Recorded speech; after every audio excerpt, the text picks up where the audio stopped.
शुक्रिया, आपका बहुत शुक्रिया अर्दिल साहब। अल्लाह आपसे राजी हो। बहुत शुक्रिया। अरे कोई बात नहीं, लेकिन मैंने जैसा आपसे कहा कि पानी ज़्यादा पिएं और अपना पेट खाली मत रखिए, ठीक है? जी अर्दिल साहब, शुक्रिया। आजा चलो, मैं तुम्हारे साथ चलती हूँ। Good night. Good night. मैं छोड़ कर आती ठीक है। मेरा बाजू पकड़ो जरा। हाय गामजे, आई एम सॉरी, तुम्हें मेरी वजह से इफ्तार छोड़कर आना पड़ा। अरे कोई बात नहीं, मैं वैसे भी वहाँ बोर ही हो रही थी। क्यों बोर क्यों हो रही थी? उमर और सुरैया की किसी बात पर लड़ाई हो गई थी। तुम्हारी वजह से तो नहीं? गामजे, खुदा के लिए बस करो। कभी कभार मैं खुद से कहती हूँ जो भी होगा देखा जाएगा, होने दो। लेकिन नहीं, फिक्र मत करो, मेरा खुद पर कंट्रोल है अब।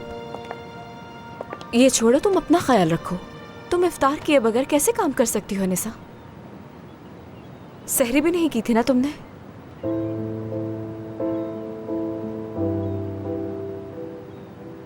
जब तक मैं खाना नहीं लाती तुम कुछ नहीं खाती।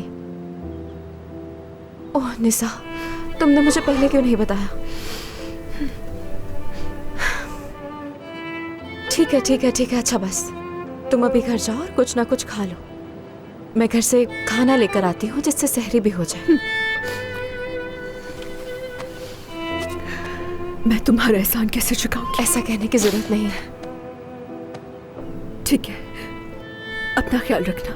ठीक है, अच्छा ये बताओ, खुद से चली जाओगी? हाँ मैं चली जाऊंगी, राब्ते में रहना मेरे, ठीक है? अल्लाह हाफिज। मिलते हैं। ठीक है जाओ तुम। Good bye.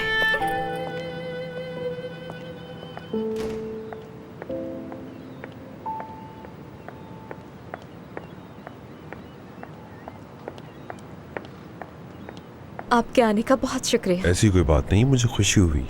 इसी बहाने मैंने तुम्हें देख लिया, लेकिन इसे मुलाकात नहीं समझूंगा। हम कल फिर मिलेंगे।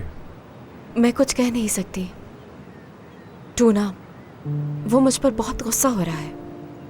समझ नहीं आ रहा कि मैं क्या करूं।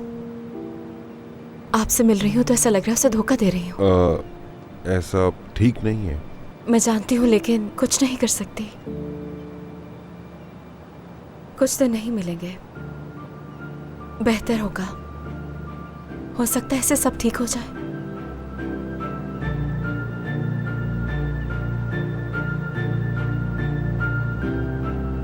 क्या तुम्हें यकीन है? हाँ बिल्कुल।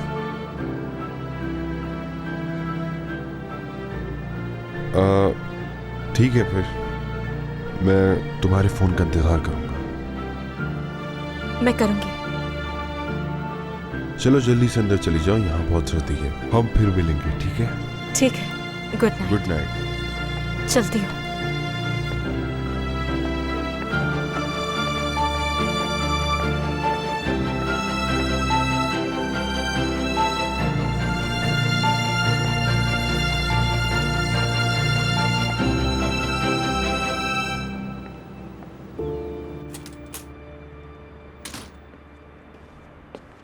अरे आप लोग आ भी गए?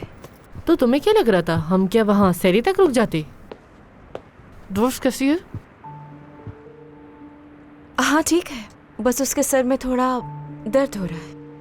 उसे अक्सर माइग्रेन का मसला रहता है, लेकिन अर्दल ने आकर देख लिया उसे, शुक्र है। फिर तो तुम्हारा भी बहुत ख्याल रखेंगी। सुभान अल्लाह। नूरहान उसी आदमी के साथ थी ना?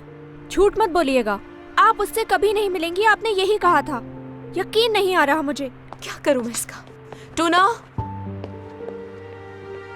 तुम अपना मुंह बंद नहीं रख सकती थी?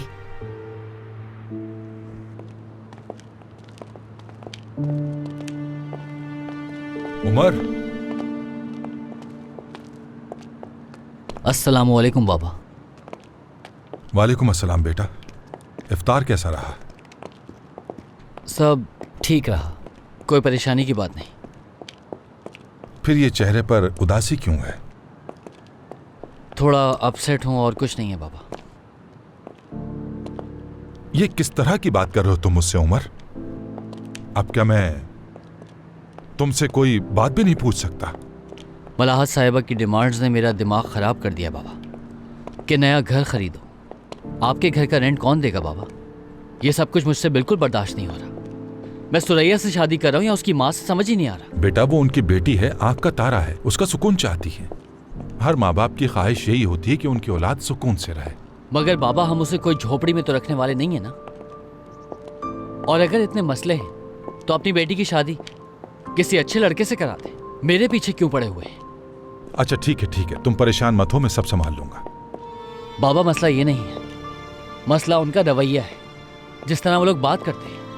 अगर वो अपनी बेटी दे रहे, कुछ देख के ही दे रहे होंगे ना बाबा, मैं उसका हर तरह से ख्याल रखूंगा।